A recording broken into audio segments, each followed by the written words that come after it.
Donc oui, je vais me présenter rapidement. Voilà, je m'appelle Antoine Bouzin. J'ai été diplômé ingénieur en 2016 dans le département hydraulique et mécanique des fluides à l'ENSET à Toulouse. J'ai fait un master de sociologie sciences politiques à l'université de Bordeaux entre 2018 et 2020. J'ai eu l'occasion de travailler sur le militantisme écologiste des ingénieurs, en France, et j'ai commencé une thèse en septembre 2020 sur l'expertise scientifique au service de l'action publique environnementale, et je travaille sur la méthanisation. Je vais vous faire une présentation que j'ai intitulée Quel avenir pour l'ingénierie? Donc une question à laquelle je n'apporterai évidemment pas de réponse, hein, mais je vais essayer de lancer un peu des pistes de réflexion qui sont en lien avec beaucoup de choses qui ont été dites ce soir, hein, sur le fait de faire participer la société civile en tout cas de mélanger société civile et ingénieurs, de réfléchir à l'élargissement des sciences et techniques. Donc voilà, je vais essayer de revenir sur tout ça. Alors je pense que la présentation est un peu longue, alors je vais essayer de ne pas dépasser la demi-heure qu'on m'a accordée. Donc je vais peut-être passer vite parfois si jamais si jamais ça, on pourrait y revenir après si vous le souhaitez, mais je vais essayer en tout cas de ne pas dépasser la demi-heure. Donc en termes de plan, je vais faire quelque chose un peu d'assez chronologique pour répondre un peu à la question qu'est-ce qui se passe aujourd'hui. Donc dans une première partie, j'ai parlé un peu de la modernité, donc une période 17e, 19e siècle. J'ai parlé après du progrès technologique tel qu'on le connaît et tel qu'il est contesté, donc plutôt la fin 20e siècle. Et je vais parler voilà, plus de transition écologique dans une dernière partie, donc vraiment là, une période contemporaine, hein, début 21e siècle. Donc je vais commencer par une courte introduction. Alors dans cette introduction, je voulais parler un peu de la manière dont on décrit le monde. C'est vrai que le monde depuis, à la chute du mur de Berlin en 89, il y avait des intellectuels états-uniens qui nous annonçaient, la fin de l'histoire avec une ère, apaisée avec, voilà, comment dire? Une perspective vers la démocratie libérale et l'économie de marché. Ça, c'était, Francis Fukuyama. Bon, ce qu'on remarque, c'est depuis une trentaine d'années, on ne vit pas vraiment une période apaisée. Alors là, les images, c'est très occidentalo-centré, hein, mais c'est vrai que c'est ce que je connais le mieux, hein. Je ne suis pas au courant de tout ce qui a pu se passer les 20 dernières années dans l'ensemble du monde. Donc là, vous avez à l'écran des manifestations en Grèce contre l'austérité, les indignados, les gilets jaunes, la crise économique de 2008, le personnel soignant pendant le Covid. Donc, le monde occidental et plus généralement le monde connaît un certain nombre de crises sociales, politiques et économiques depuis une trentaine d'années. Et à ça, on peut ajouter quelque chose qu'on appelle l'urgence écologique, quelque chose que vous connaissez, hein. L'urgence écologique, on la définit souvent en 4 points. Donc, c'est le changement des climats avec la hausse générale des températures, la dégradation de la biodiversité avec l'extinction de nombreuses espèces animales et végétales, l'épuisement des ressources naturelles dues à l'extractivisme et la prolifération des pollutions. Donc la question un peu qu'on va se poser, c'est quel avenir pour l'ingénierie dans un contexte où on sent une urgence écologique de plus en plus prégnante et on va dire un grand nombre de crises sociales, politiques et économiques. Alors pour répondre à ces questions, je vais commencer par revenir un peu aux origines de la modernité. Et pour introduire cette partie, je vais vous parler de l'évolution de la pratique des sciences et techniques, puisqu'on va parler beaucoup d'ingénieurs dans cet exposé. Alors, je ne vous l'ai pas dit, mais je vais essayer de faire cet exposé en miroir, c'est-à-dire dans chaque partie, dans chacune des 3 parties, je vais faire un peu, de manière évidemment très brève, un genre un peu une sous-partie état du monde et une sous-partie quid des ingénieurs. Voilà, c'est deux sous-parties pour chaque partie, 2 sous-parties qui se répondent et qui essayent de prendre en compte les deux aspects. Donc, pour introduire cette partie sur l'origine de la modernité, je voulais vous parler de l'évolution de la pratique des sciences et techniques. Puisque ce qui va caractériser en partie la modernité, ça va être vraiment la manière dont vont évoluer ces pratiques scientifiques et techniques. Alors ce que nous dit l'ICOP, c'est que effectivement les pratiques des sciences et techniques en l'espace de 400 ans vont énormément changer. Et lui, alors l'ICOP, c'est un chercheur qui va parler des pratiques en termes de régime. Il va expliquer qu'au XVIIe siècle, c'est le régime de la curiosité. C'est-à-dire que faire des sciences et techniques au XVIIe siècle, c'est pratiquer des expériences publiques spectaculaires. Ensuite, on va voir apparaître le régime de l'utilité au XVIIIe siècle avec l'idée que la recherche, c'est reproduire des expériences et créer des instruments. À partir du XIXe siècle, on va voir apparaître le régime de l'exactitude. C'est-à-dire que les chercheurs et les chercheuses vont chercher à augmenter la précision et la pureté de leurs résultats. Et pour cela, ils vont chercher à se confiner pour éviter les interférences du monde. C'est-à-dire qu'ils vont euh, s'enfermer dans des laboratoires de plus en plus perfectionnés pour, encore une fois, augmenter la précision de leurs résultats. Et donc, entre le XVIIe siècle et le XXIe siècle, ce qui a énormément changé, c'est vraiment cette pratique des sciences et techniques avec des chercheurs et des chercheuses vraiment isolés du monde, désencastrés du monde social. Et on utilise souvent d'ailleurs la métaphore de la tour d'ivoire. Alors, dans cette première sous-partie, on va parler vraiment de l'état du monde moderne. La modernité, on la présente souvent comme une période historique qui succède immédiatement au Moyen-Âge. Bon, on peut considérer que la modernité, c'est beaucoup plus que ça. La modernité, finalement, c'est vraiment une rupture extrêmement profonde en termes de croyances et de représentation du monde. Cette modernité, elle est portée par des mouvements rationalistes qui postulent que tous les effets ont une cause et toutes ces causes peuvent être exprimées de manière intelligible. Ça signifie quoi? Ça signifie qu'il n'existe pas de phénomène magique, fantastique ou mystérieux.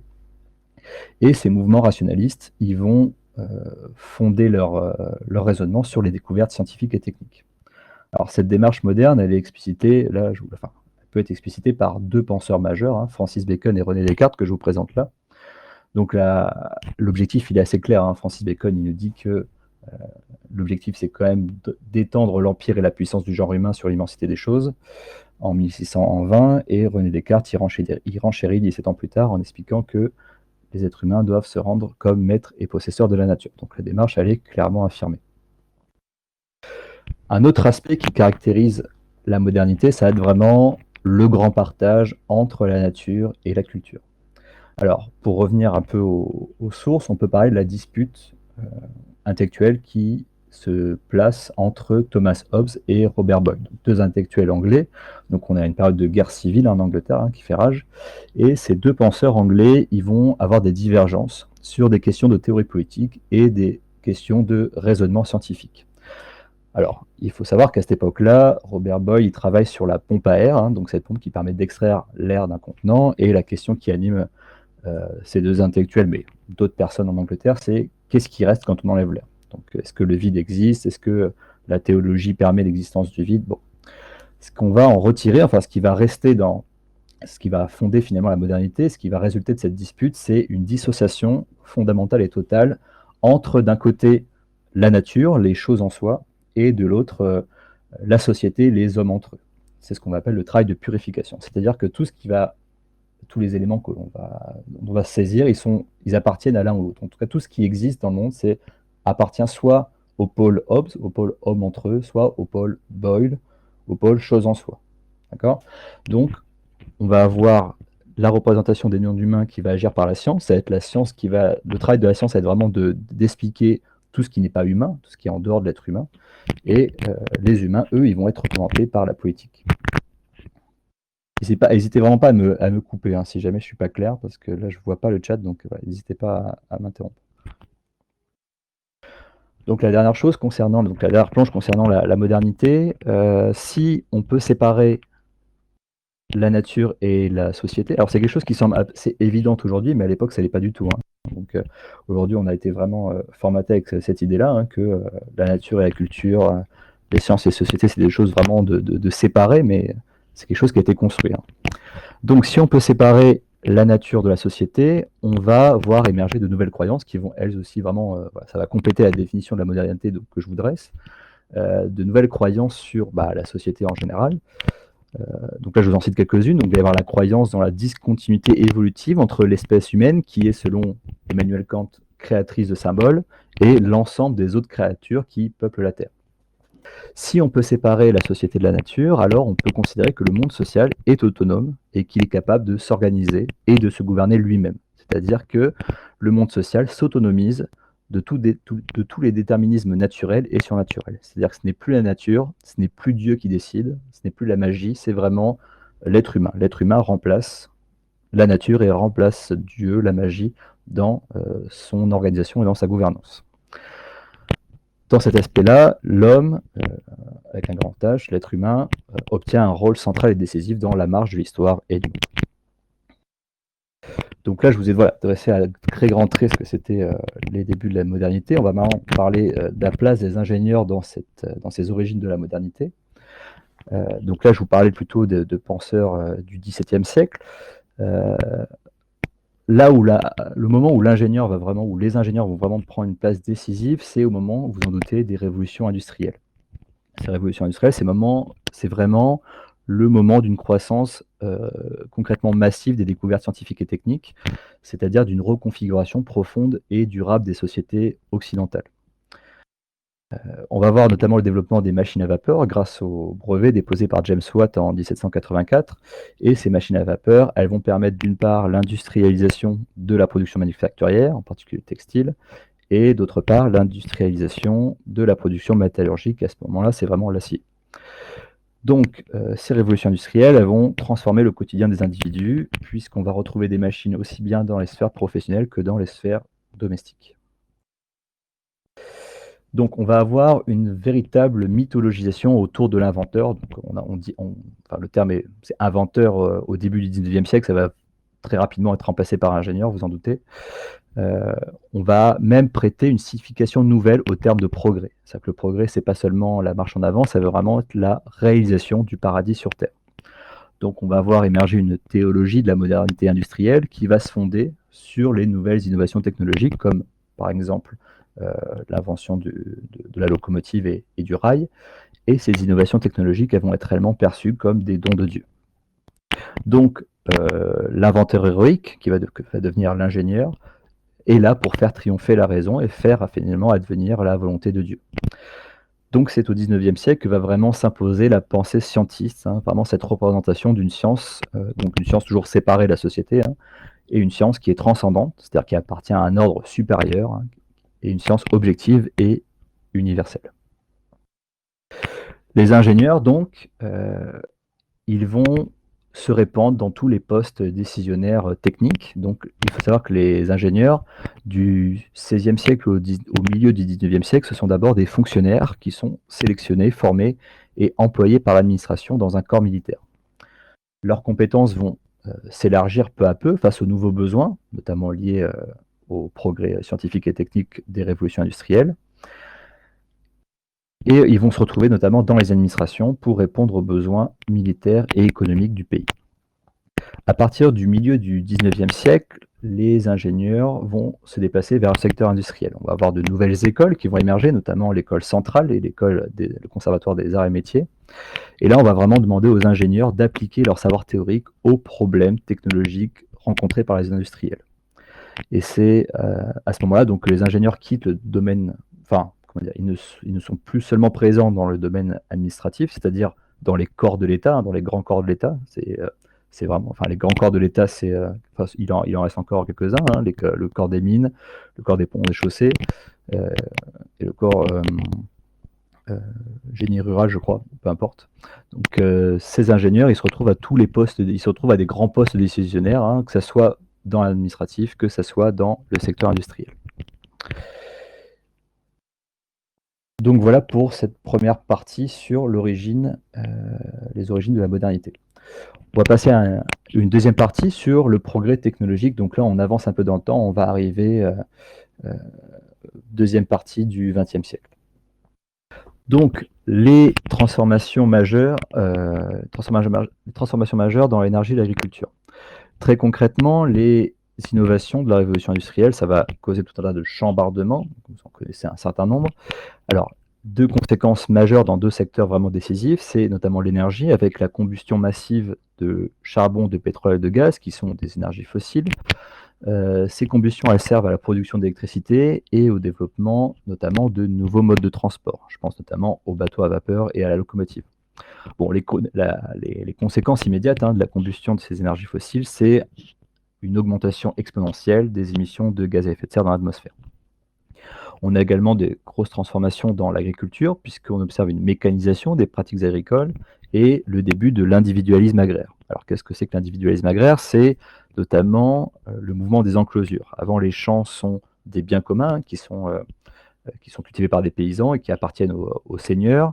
Là, on va avoir vraiment une parcellisation de ces champs qui ne sont plus des biens communs, qui appartiennent un propriétaire, avec l'idée effectivement de maximiser le rendement de la production agricole. Alors ça va avoir des conséquences également immédiates, ça va être une diminution de la fertilité, puisque les engrais chimiques ne sont pas encore inventés et on observe un éloignement entre les lieux de consommation et les lieux de production agricole. Et ça va être déjà analysé à l'époque par Marx et Engels, c'est-à-dire ils vont parler de rupture du métabolisme, de ce rapport intemporel entre les êtres humains et la nature. Alors le projet moderne, tel que j'ai pu l'esquisser dans la première partie, il va être mis en œuvre, pas par n'importe qui, vous en doutez, par les ingénieurs. Alors on va parler un peu plus des ingénieurs d'aujourd'hui, pour ensuite partir sur la troisième partie sur les actions des ingénieurs. Alors les ingénieurs aujourd'hui, alors je vais parler exclusivement du cas de la France, c'est celui que je connais le mieux. Les ingénieurs aujourd'hui, ils se caractérisent en France par une formation intensive et uniformisante.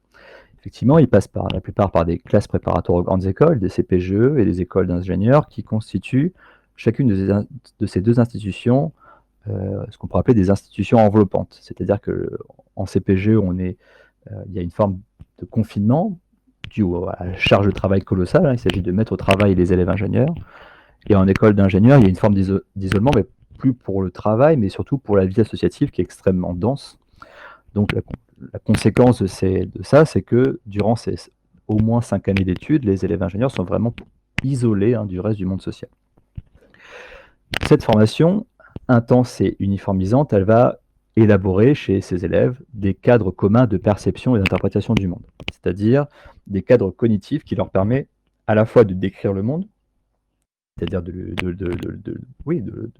décrire le monde, de pouvoir observer ce qui se passe et pouvoir donc obtenir un cadre descriptif et un cadre normatif, de donner un sens au monde, de dire le monde, il fonctionne comme ça, il faudrait qu'il fonctionne comme ça. Donc ça se concrétise par l'incorporation de deux types de cadres. Quand je parle de cadres, c'est ces cadres de perception et d'interprétation du monde. Le premier cadre, c'est le cadre scientifique, vous en doutez, avec cette idée de la science désintéressée, neutre et objective telle qu'elle a été présentée dès le XIXe siècle. Et il y a également l'incorporation d'un cadre plus pragmatique, où l'ingénieur il est également là pour résoudre des problèmes. Il doit certes utiliser ses connaissances en sciences et techniques, mais il est également là pour résoudre des problèmes concrets. Donc tout ça pour dire que les ingénieurs en France, ils ont une formation donc uniformisante et intense, qui les dote de cadres scientifiques et pragmatiques dans l'analyse du monde. Donc la conséquence, ou les conséquences immédiates, c'est que la plupart des ingénieurs en France ont des dispositions partagées. Quand je parle de dispositions, c'est au sens de Pierre Bourdieu, c'est-à-dire des modes de réflexion, des modes d'action pratique. Effectivement, quand on interroge les ingénieurs, et moi j'ai fait 2 ans de travail sur les ingénieurs, on observe effectivement une capacité d'abstraction et de synthèse assez développée, une adaptabilité et une appétence pour la résolution de problèmes complexes, la sensation en école et après dans le milieu professionnel d'appartenir à une forme de communauté.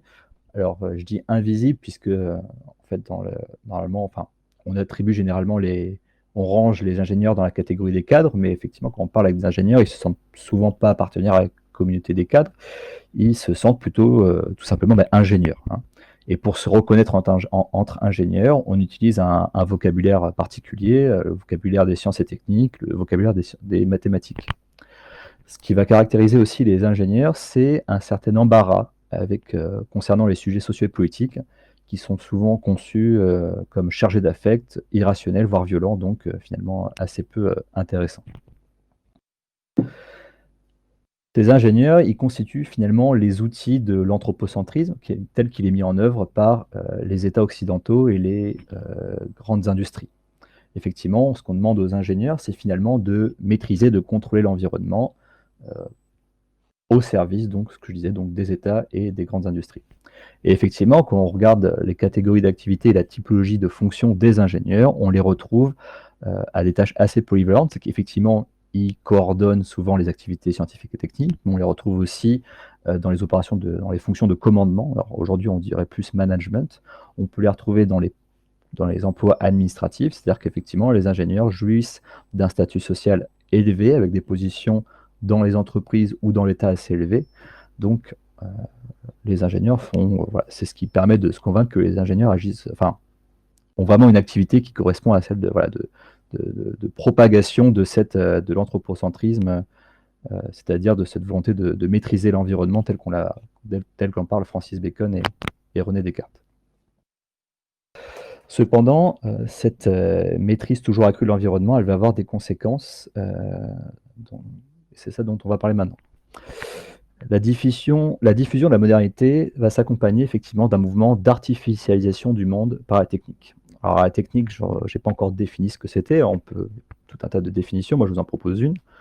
La technique, c'est les moyens par lesquels les êtres humains établissent une relation avec le monde naturel pour l'utiliser afin de satisfaire leurs propres besoins. Alors la technique, il y a toute une typologie, hein, c'est pas seulement les sciences, il y a beaucoup d'autres choses, mais on peut considérer, maintenant on va considérer que la technique, c'est vraiment cette interface entre le social et le naturel.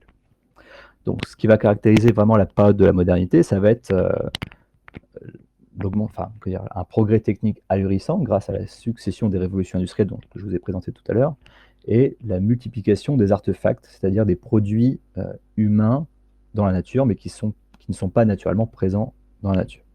C'est-à-dire les batteries de téléphone portable et les mégots de cigarettes, par exemple. Cependant, ce mouvement d'artificialisation du monde, il s'accompagne parfois de conséquences assez graves, voire catastrophiques. On observe également, effectivement, depuis la seconde moitié du XXe siècle, un grand nombre de catastrophes. Alors on peut dresser deux catégories de catastrophes. Les catastrophes qu'on appelle généralement naturelles, mais qu'on pourrait vraiment plutôt appeler socio-naturelles. Par exemple, les sécheresses, les inondations, les incendies, les ouragans. Alors je dis socio-naturelles puisqu'on sait maintenant que c'est notamment l'augmentation des gaz à effet de serre dans l'atmosphère qui augmente l'intensité et la fréquence des catastrophes. Donc à partir de là, est-ce que ces catastrophes elles sont purement naturelles? Bon, la question se pose. La deuxième catégorie de catastrophes, c'est les catastrophes technologiques. Donc ça, je vous en donne une liste, hein, vous en souvenez, vous les connaissez probablement toutes, hein, l'affaire du sang contaminé, la vache folle, les marées noires, Fukushima, AZF, etc. Or, ces catastrophes, pour la plupart, celles que je cite, elles sont le résultat d'artefacts introduits par la nature. Donc pour les catastrophes technologiques, c'est assez évident, hein, vous imaginez que l'usine AZF, elle n'est pas purement naturelle, quelqu'un l'a bien mis là. Mais comme je vous disais, hein, pour les catastrophes socio-naturelles, c'est le même raisonnement, hein. Les sécheresses, elles sont plus intenses puisqu'il y a plus, on a dépassé les 400 ppm de CO2 dans l'atmosphère. Ces catastrophes, et en particulier dans les années 60-70, elles vont causer vraiment une remise en cause du mythe scientiste et de l'idéologie du progrès dans l'opinion publique. C'est-à-dire qu'on va voir vraiment émerger des mouvements sociaux et politiques qui vont être extrêmement critiques des sciences et techniques. Cependant, ces mouvements, ils vont être vraiment très actifs dans les années 60, mais ils vont vraiment perdre de leur superbe à partir de la fin des années 70. Alors, heureusement, parmi toutes les catastrophes, parmi toutes les conséquences du mouvement d'artificialisation du monde, il y a des effets qui sont moins graves que les catastrophes. Il y a quelque chose de beaucoup plus fréquent, ce sont les controverses. Alors, les controverses, je vais reprendre la définition du sociologue Pierre Lascoum, ce sont des séquences de discussions et d'affrontements entre des points de vue divergents sur un sujet. Alors, encore une fois, deux types de controverses. Des controverses scientifiques, donc ça c'est le processus normal de validation des savoirs, hein, c'est-à-dire qu'on fait on travaille sur des sujets, on affronte les théories, les méthodes, donc ça c'est quelque chose d'assez classique. Par contre, il y a d'autres types de controverses, et c'est celles-ci qui vont nous intéresser, ce sont les controverses sociotechniques. Alors les controverses sociotechniques, c'est la contestation publique, une contestation qui est rendue publique par des mouvements sociaux, par des groupes d'individus, d'une décision politique ou économique sur un sujet technique mêlant une grande diversité d'acteurs sociaux, c'est-à-dire des gens qui ont des professions extrêmement différentes. Alors, ce type de controverses, les plus connues, c'est notamment sur les organismes génétiquement modifiés et sur les déchets nucléaires. On en trouve une très connue récemment, c'était l'aéroport de Notre-Dame-des-Landes. Il y a les déchets nucléaires à Bure, enfin voilà, tout un tas de controverses sociotechniques.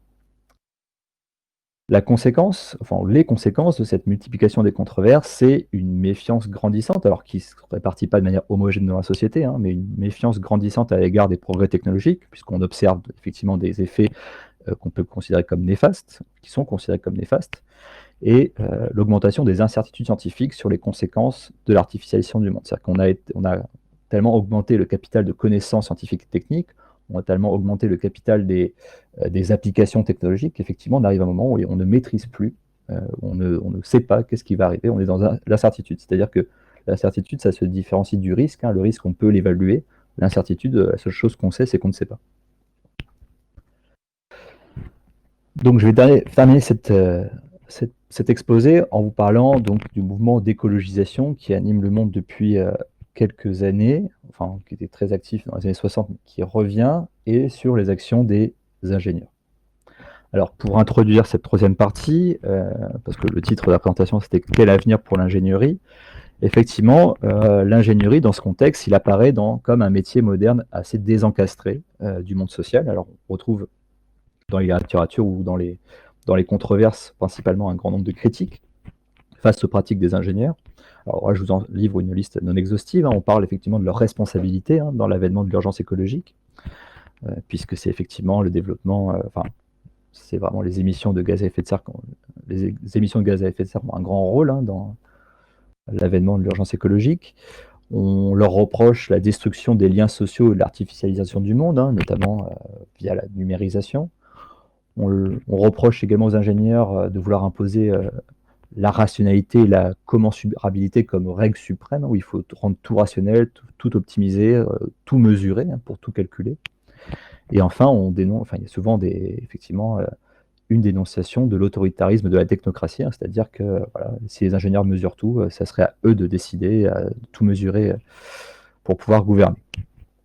D'un autre côté, ce qu'on observe, c'est également, donc ça c'est des critiques assez plutôt extérieures au monde des ingénieurs, mais ce qu'on observe au sein du monde des ingénieurs, c'est souvent, ce qu'on peut observer, c'est le sentiment d'une perte de sens, c'est-à-dire un dissensus cognitif entre les attentes personnelles des ingénieurs, leurs convictions sociales, politiques, écologiques, et les exigences professionnelles, c'est-à-dire ce qu'on attend d'eux concrètement dans leur activité quotidienne du métier d'ingénieur.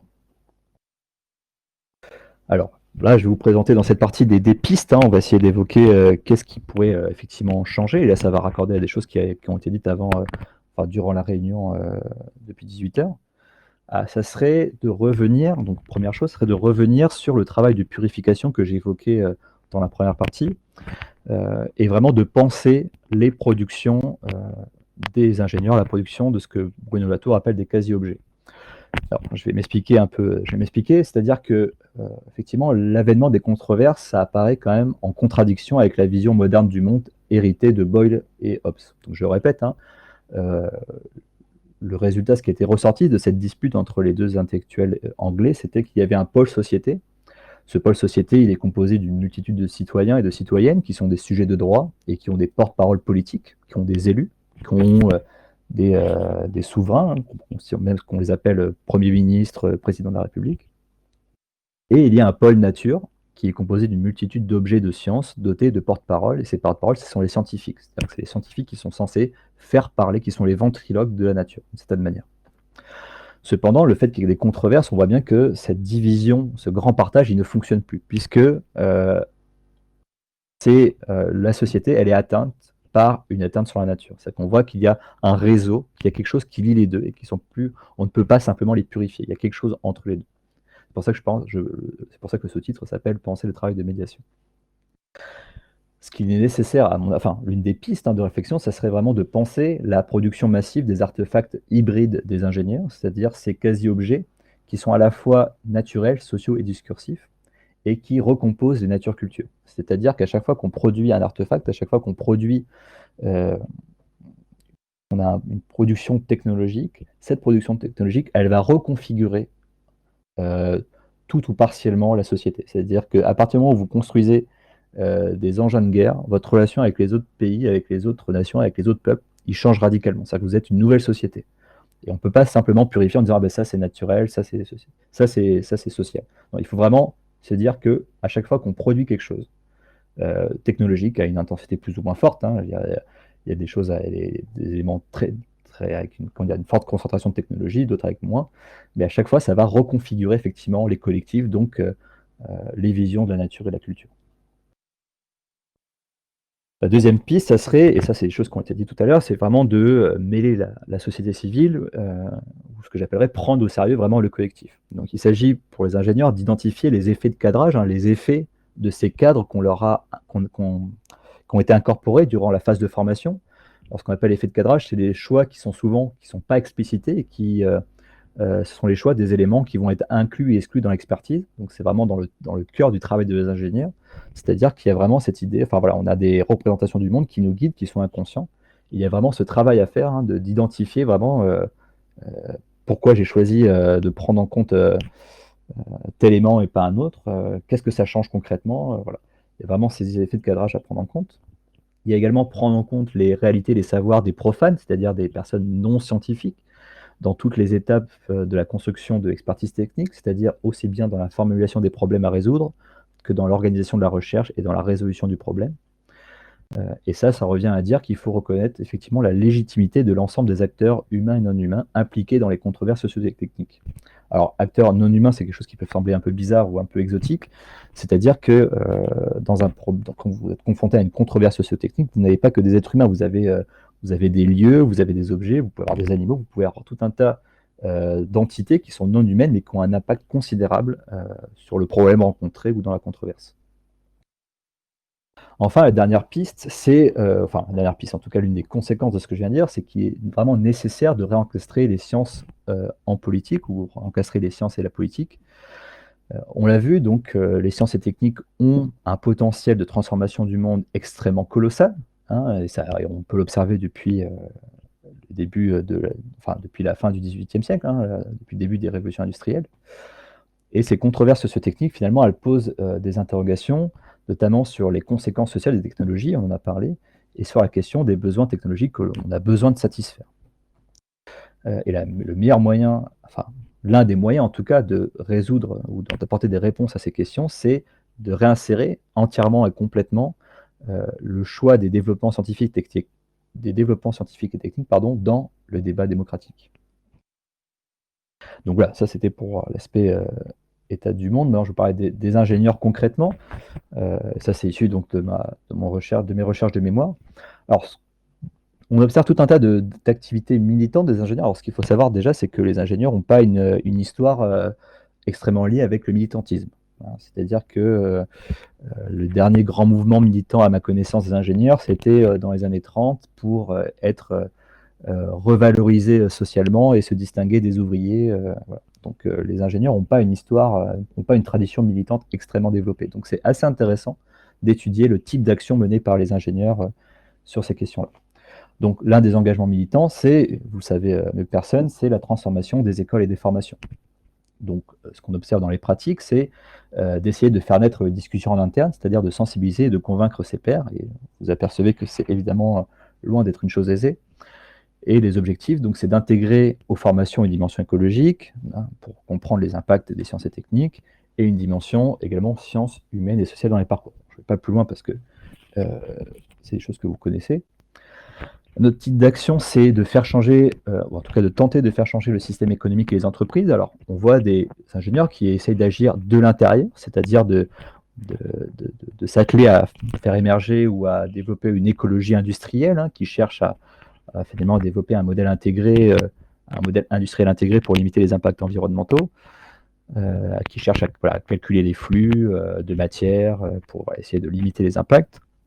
Bon, on observe des limites, hein, de cette démarche, hein, c'est que parfois il y a des choses extrêmement intéressantes, mais on observe également souvent des plans de communication greenwashing, donc c'est-à-dire une absence d'action concrète et voire parfois quelque chose de vraiment pervers, c'est-à-dire une volonté de marchandiser la nature sous prétexte que ça permettra de la protéger. La seconde stratégie, là, à ma connaissance, et que j'ai pu observer, c'est la stratégie du boycott professionnel. Donc ça, c'est surtout mené, il me semble, par le Manifeste pour un réveil écologique, avec cette volonté de discuter avec les dirigeants et dirigeantes industrielles pour écologiser, hein, les métiers de l'ingénieur. Alors la limite de cette démarche, elle est assez, je pense, assez intuitive, c'est que finalement, il y a tout le monde, tous les ingénieurs ne peuvent pas se permettre de mener ce forme de boycott, hein, puisque finalement, je veux dire, sur le marché du travail, quand on sort de Polytechnique ou qu'on sort d'une école technique hors de Paris, on n'a pas le même, on n'est pas dans le même rapport de force. Donc il y a quand même des contraintes dans la mise en œuvre, et puis il y a également un risque de substitution, c'est-à-dire que si on pratique le boycott, on prend aussi le risque d'être remplacé par un autre ingénieur ou une autre ingénieure. En tout cas, que ce soit ces actions d'un point de vue sur les écoles ou que ce soit les actions vis-à-vis de l'entreprise et du système économique, il y a vraiment un nouveau mode d'action qui émerge et qui est à mon sens assez inédit, c'est ce que j'appelle le cause engineering. Donc cette volonté de faire de l'ingénierie pour une cause, hein, c'est-à-dire que ça c'est, comment dire, ce terme il est calqué sur quelque chose qui a existé dans les années 70-80 qui s'appelle le cause lawyering, hein, ces avocats notamment qui défendaient euh, les militants communistes. Alors, voilà, il ne s'agit pas de communisme, hein, mais il s'agit vraiment de s'engager pour une cause. Donc cette cause est plutôt la cause écologiste. Donc on observe l'émergence d'organisations pour action collective. Donc je vous dresse un certain nombre de logos à droite. Hein, on pourrait en rajouter évidemment beaucoup d'autres. Donc cette structure, enfin cette organisation, elle sert à coordonner les ingénieurs engagés, puisqu'encore une fois, je le répète, même s'il y a une tradition d'engagement associatif, il n'y a pas cette tradition d'agir pour une cause, enfin d'agir de manière aussi, enfin d'aller aussi loin, à mon sens.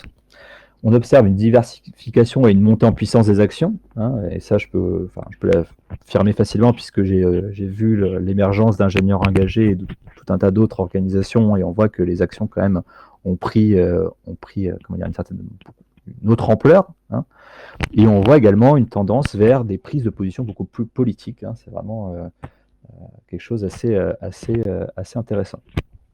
Donc, ce qui caractérise ce cause engineering, c'est vraiment l'émergence d'une figure de l'ingénieur total, hein, c'est-à-dire qu'on veut être cohérent à la fois sur ses convictions et sur son travail, son activité professionnelle. Donc, il y a vraiment le dépassement, hein, de la division du travail militant entre quand je suis en entreprise, je fais mon travail en entreprise, et puis par contre, je suis militant dehors. Non, il y a vraiment cette volonté de voir mêler les deux sphères, hein, les sphères domestiques et la sphère professionnelle. Et on voit voilà, des ingénieurs qui se saisissent voilà, qui se dotent de cette volonté d'avoir un impact sur le monde, ou en tout cas de choisir, plutôt, ce serait plutôt ce terme-là, de choisir leur impact sur le monde. Et voilà, donc je vous reparle de cette volonté de cohérence entre les convictions et les valeurs, l'activité professionnelle et l'engagement militant. Alors pour conclure et pour ne pas dépasser trop du temps imparti, concernant la question sur quel avenir pour l'ingénierie, moi je pense qu'effectivement il y a de larges perspectives, hein. On observe vraiment une transition paradigmatique entre un paradigme de la modernité et un paradigme plus écologique. C'est-à-dire je pense qu'on doit s'attendre, alors je ne suis pas évidemment pas prophète, mais je pense qu'on peut s'attendre à des transformations vraiment radicales de toutes les dimensions de la vie quotidienne, hein. En tout cas, transformation radicale des sciences et techniques, et comme elles inondent toutes les dimensions de la vie quotidienne, voilà.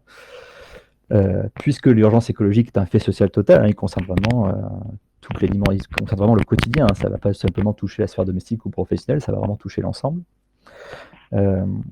Donc il va y avoir des décisions politiques fondamentales à prendre, hein, sur l'orientation des sciences et techniques. De quoi avons-nous besoin? Ça refait écho aux deux questions liées aux controverses, hein, de quoi avons-nous besoin et quelles sont les conséquences des technologies? Et je pense que les ingénieurs ont vraiment un rôle majeur à prendre, à condition effectivement de prendre conscience des enjeux socio-politiques de leur métier. Alors, un indicateur, hein, vraiment de ces transformations, parce que moi j'ai fait une étude avec, j'ai fait des entretiens avec une vingtaine d'ingénieurs diplômés ou en école, mais je pense qu'effectivement les bifurcations c'est un bon indicateur de ce qui se passe, et qu'on voit quand même émerger des attitudes de résistance. Alors pour s'en convaincre, il suffit d'aller sur le Discord d'ingénieurs engagés, de voir dans la partie présentation, hein, on voit cette attitude de résistance, hein, face aux tâches professionnelles qui leur sont confiées, avec une expérience qui est parfois décrite comme une expérience de dissonance cognitive. Alors moi, les bifurcations que j'ai observées, c'est vraiment, elles sont de trois types de trajectoires. Il y a cette idée soit à minima, enfin comment dire, quand on ne peut pas changer de l'intérieur parce que l'entreprise s'y oppose, essayer de s'engager à fond dans la vie extra-professionnelle et s'engager par exemple à faire des rapports pour le Shift Project. Il y a des trajectoires qui consistent à changer d'entreprise pour avoir dans une entreprise beaucoup plus éthique, beaucoup plus en adéquation avec ses convictions, mais toujours dans le domaine de l'ingénierie. Et il y a également des trajectoires vraiment de bifurcation totale, où on change complètement de voie professionnelle. Et ça, on le voit également dans le documentaire fait par l'INSA Lyon, enfin des étudiants et étudiantes de l'INSA Lyon, là, ingénieurs pour demain, des ingénieurs qui changent, hein, vraiment de voie professionnelle parce que vraiment, ils ne supportent pas, ils veulent choisir leur impact. Et vraiment, l'impact qu'ils ont dans leur entreprise ne leur convient vraiment pas. Enfin, d'un slide pour conclure, et en fait, j'aurais pu vous présenter seulement cette slide, je pense, parce qu'elle résume vraiment les trois parties. C'est que la modernité, ça a vraiment été de séparer science et société. C'est vraiment ce que vous avez, la séparation des deux. les controverses et les catastrophes, ça fait émerger cette notion de transscience, cette idée qu'il y a quand même une petite partie où ça se superpose. Et ça, c'est pour résoudre la contradiction de la controverse. C'est qu'effectivement, s'il y a une controverse, c'est qu'il y a bien un moment où c'est obligé que ça se superpose au moins à un endroit, quoi. Sinon, les controverses ne pourraient pas exister. Et je pense que la dernière étape, ouais, ce petit rond de science dans le grand rond société, alors je ne sais pas s'il faut en faire un plus petit que l'autre, moi je pense qu'il faudrait les superposer en fait, en disant que les sciences et la société, alors c'est pas la même chose, mais ça s'articule entièrement. Quand vous faites de la science, vous faites de la société, quand vous faites de la société, vous faites de la science. Et je pense que c'est vraiment ce stade-là auquel il faut arriver pour pouvoir ensuite vraiment arriver à une transition écologique assez complète. Voilà, donc merci pour votre attention. J'espère que j'ai pas été trop obscur et j'espère que j'ai été assez clair. Vous avez évidemment une petite bibliographie en fin de présentation. Et voilà, si vous êtes encore euh, réveillé, je suis prêt à répondre à toutes vos questions. En tout cas, je vous remercie pour votre attention.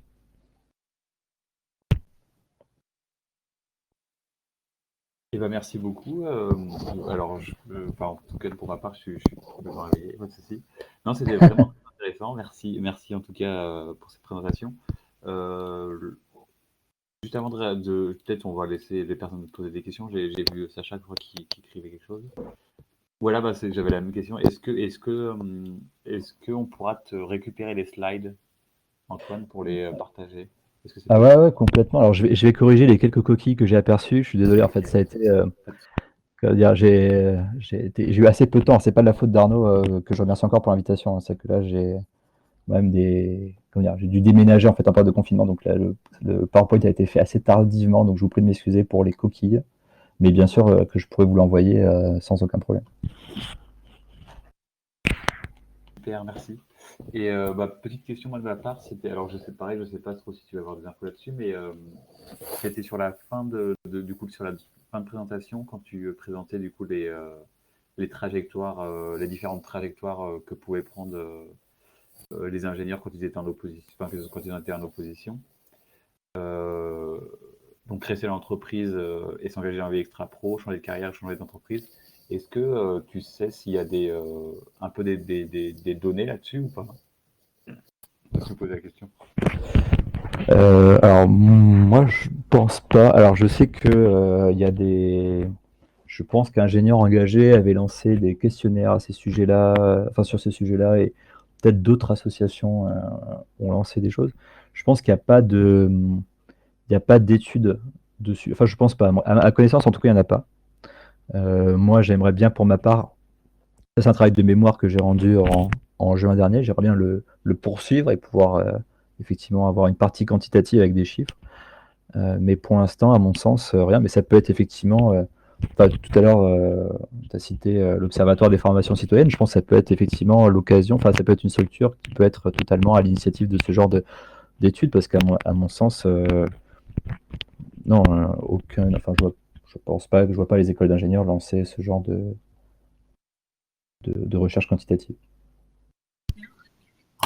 Bonjour, je me permets d'intervenir suite à la question, à la réponse qui a été faite par Antoine Bouzin. Merci beaucoup pour cette présentation. Je me présente, je m'appelle Adrien Coutan, je suis sociologue et je suis maître de conférence à l'Université de technologie de Compiègne. Je me permets d'intervenir parce que je suis en train de lancer un projet qui vient d'être financé par l'UTC sur la question de la manière dont les ingénieurs se saisissent des questions écologiques, donc qui rejoignent directement, je ne connaissais pas du tout le travail d'Antoine, donc je suis très content de le découvrir aujourd'hui. Mais dans le cadre de ce projet, j'ai bien l'intention d'essayer de documenter la manière dont les ingénieurs se saisissent de ces questions-là, et différentes manières qu'ils ont de le faire, et y compris avec des volets quantitatifs, notamment en termes aussi d'engagement politique, de voir si la question écologique a des effets sur l'engagement politique. Voilà.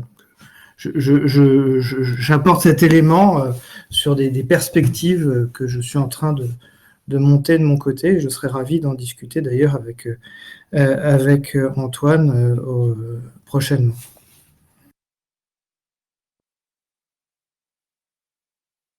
Ah oui, avec grand plaisir. Alors c'est vrai que j'ignorais complètement, mais complètement avec, on peut en discuter n'importe quoi. Je suis très intéressé complètement. Je t'enverrai un message pour qu'on en discute. Ok, ça marche avec grand plaisir.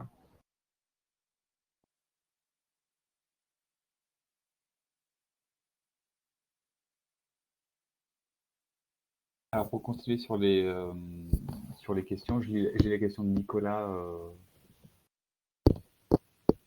qui avait une question par rapport à la slide qui vient de passer, donc sur les 3 modes d'action.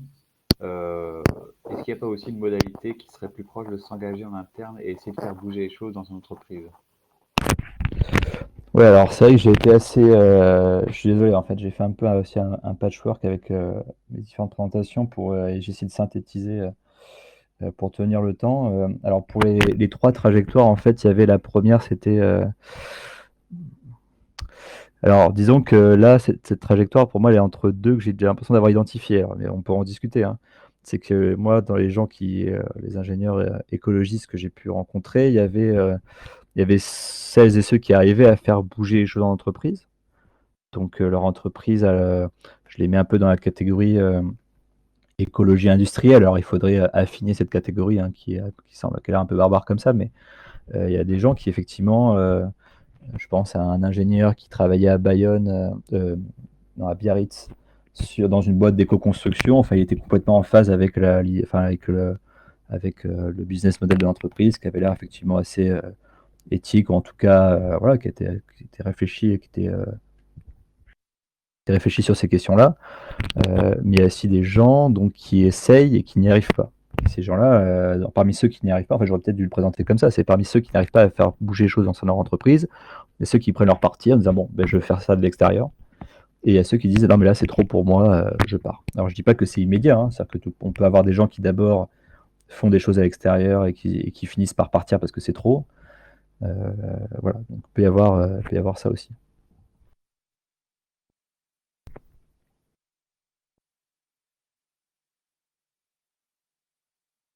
Ok, super. Non, mais effectivement, c'est vrai que ça. Enfin, d'un point de vue plus perso, c'est vrai que ça me parle un peu, parce que c'est un peu ce qui s'est passé de mon point de vue. Euh, mais du coup, c'est super intéressant, effectivement. Alors, il y a Sacha qui demande. Après, n'hésitez pas à prendre la parole. C'est vrai que je vais peut-être pas vous lire les questions, mais Sacha, n'hésite pas à prendre la parole pour poser ta question en direct, hein, pour éviter que je vous prenne la parole à votre place.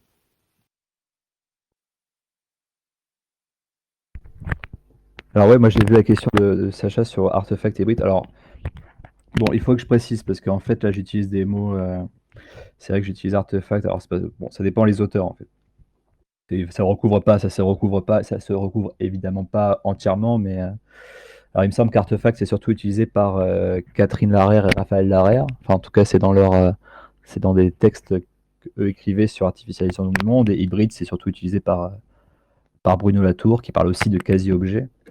En gros, en gros, pour moi, là, le nœud commun, c'est que quand je parle d'artefact ou d'hybride, on veut dire, ouais, on parle de quasi-objet, ça va recouvrir les deux notions, enfin en tout cas pour maintenant, et c'est de dire qu'en fait, l'être humain il ne cesse de fabriquer des trucs euh, qui ensuite sont répandus dans le monde. Voilà, c'est quelque chose, enfin, c'est une réponse assez bateau, mais bon, en gros, l'idée c'est ça, c'est qu'on fabrique plein de trucs.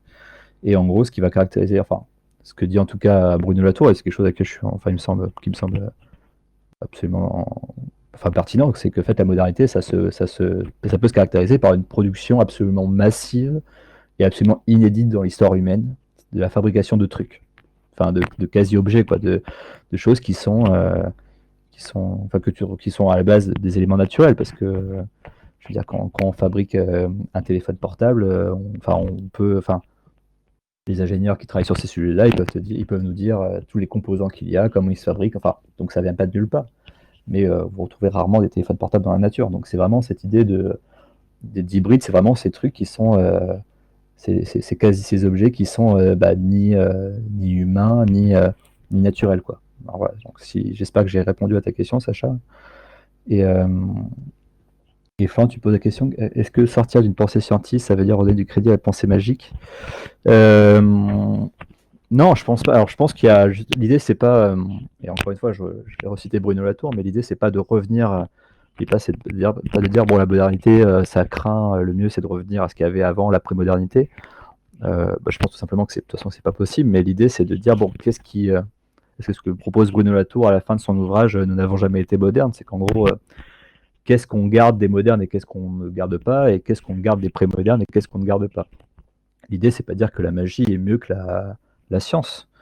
Enfin, l'idée c'est pas du tout de mettre un jugement de valeur, ni de dire bon bah du coup on remplace ça. Je pense pas que ça se, de toute façon, je pense pas que ça se substitue, c'est possible de substituer l'un à l'autre. Après, ce qui est intéressant, c'est de voir aussi que, effectivement, enfin, ça, c'est plus des choses qu'on va retrouver chez les anthropologues, je pense à Descola ou d'autres, c'est de dire qu'effectivement, en fait, dans la société moderne, peut-être qu'on ne croit plus aux mythes, ou en tout cas, on se dit, bah non, les mythes, c'est pas quelque chose, c'est quelque chose d'archaïque, primitif, alors qu'en fait, on est entouré de mythes, et notamment le mythe scientiste, peut-être le plus important, tous les mythes, ou des mythes sur l'économie, par exemple. Hein, c'est vrai que quand vous voyez des livres qui sortent qui parlent du terrorisme des économistes non orthodoxes, vous dites, bah, est-ce qu'on n'est pas dans le mythe là quand même? Est-ce qu'on n'est pas dans la mythologie? Est-ce qu'on n'est pas un peu dans la pensée magique? Peut-être c'est de se dire, qu'est-ce qui vraiment se.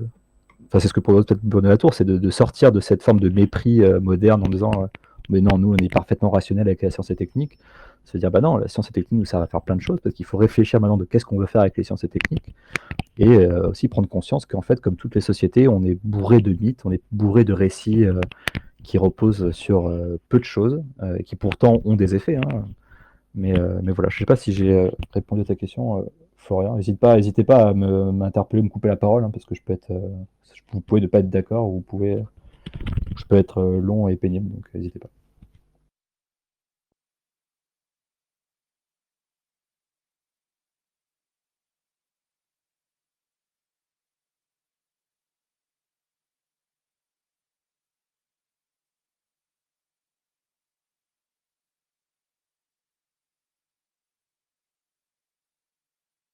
Alors, est-ce qu'il y a encore des questions par rapport à ce que nous a présenté Antoine? N'hésitez pas à prendre la parole une fois de plus, ouais, c'est vrai. Et bah sinon, j'ai pas l'impression. Ouais. Bah, sinon, on va conclure là-dessus.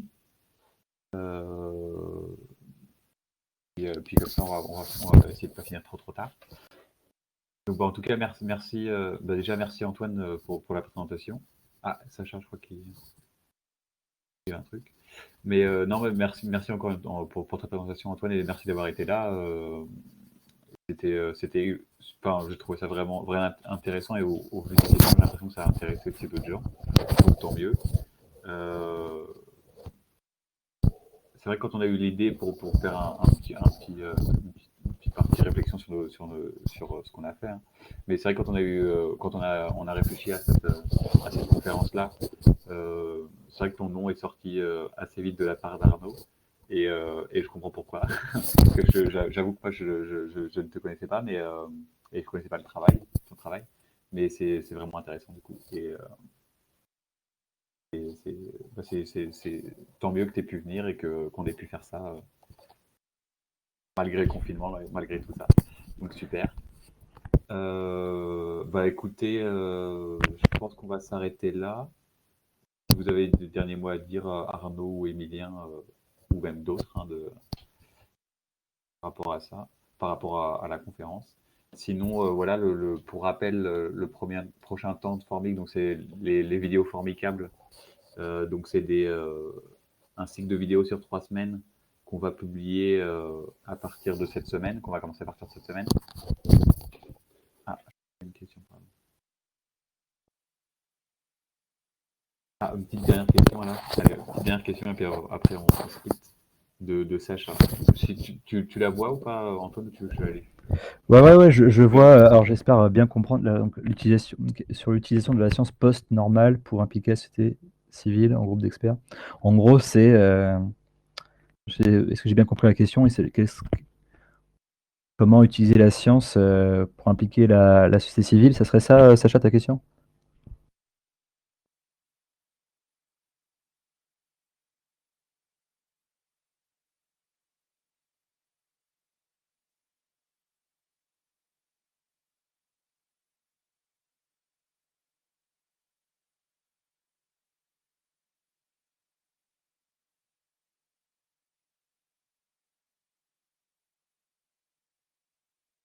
Bon, en tout cas, bon, si jamais c'est ça, alors très rapidement, hein, si jamais il y avait la question, parce que je crois que cette question-là, on en avait parlé aussi avec Arnaud par mail, sur la question des groupes d'experts, enfin, en tout cas, comment on fait pour impliquer la société civile en groupe d'experts. Il y a donc l'une des pistes, alors moi j'ai évidemment toujours pareil, hein, j'ai pas la solution claire en main, mais l'une des pistes qui me semblait vraiment pertinente, c'était dans l'ouvrage Agir dans un monde incertain, que j'aime beaucoup, vraiment que j'aime beaucoup, qui a été écrit par Michel Calon, Yannick Barthes et Pierre Lescoum. Et en fait, il parle, et une chose qui me semble assez judicieuse, c'est vraiment en termes de procédure. Alors après, il y a vraiment des questions épistémologiques, hein, c'est vrai que, et là-dessus, encore une fois, je trouve que ce qui a été initié par la sociologie de la traduction, Bruno Latour, Michel Calon, là-dessus, revenir sur l'idée qu'il n'y a pas de rupture épistémique, c'est-à-dire qu'en gros, la tradition épistémologique, notamment française, c'était de dire, voilà, entre la pensée scientifique, le raisonnement scientifique et la pensée profane, il y a tout un monde, ça n'a rien à voir. Le raisonnement scientifique, voilà, c'est quelque chose d'assez transcendant, quoi. Et finalement, Latour et Calon, ce qu'ils vont proposer, et, enfin, notamment ce qu'on retrouve dans Agir dans un monde incertain, c'est l'idée que dire non, déjà. Le meilleur moyen, peut-être que pour les gens se comprennent, en tout cas que la société civile avec les experts scientifiques ou les scientifiques se comprennent, c'est en fait une question de procédure. Comment on établit des procédures pour qu'effectivement les pensées puissent se confronter, se compléter, travailler ensemble. Et alors ils proposent, alors ils font un bilan de certaines procédures qu'on connaît, qui ne sont pas forcément les plus efficientes. Et puis eux, ils parlent vraiment des forums hybrides, pour l'idée, voilà, de mélanger, enfin en tout cas de faire confronter, alors, avec plutôt bienveillance et un objectif, voilà, de collaboration, faire confronter ces pensées scientifiques et ces pensées profanes. Et voilà, ça c'est une piste, hein, c'est vraiment réfléchir en termes de procédure en disant que de toute façon c'est pas incompatible, que chacun, enfin les pensées profanes et les pensées scientifiques créent des savoirs qui ont autant de valeur mais qui sont effectivement des savoirs différents, hein, mais qui ont chacun leurs défauts, leurs parts d'ombre, leurs avantages, et que voilà. Donc, bon, je n'étends pas plus, mais il me semble que la piste des procédures est assez intéressante.